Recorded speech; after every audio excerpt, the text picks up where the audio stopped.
Olá! Neste vídeo, eu vou te mostrar como habilitar ou desabilitar a pilha de rede no RAZER BLADE 15.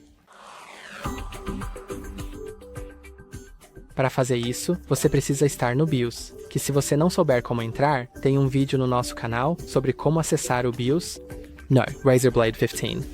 Isso esteja feito, vá para a seção avançada e encontre configuração da pilha de rede. Encontre a pilha de rede, você pode configurá-la habilitada ou desabilitada. Quando configurado habilitado, habilite ou desabilite IPv4 e IPv6, suporte a PXE. Você pode ajustar espera de inicialização do PXE e detecção de mídia.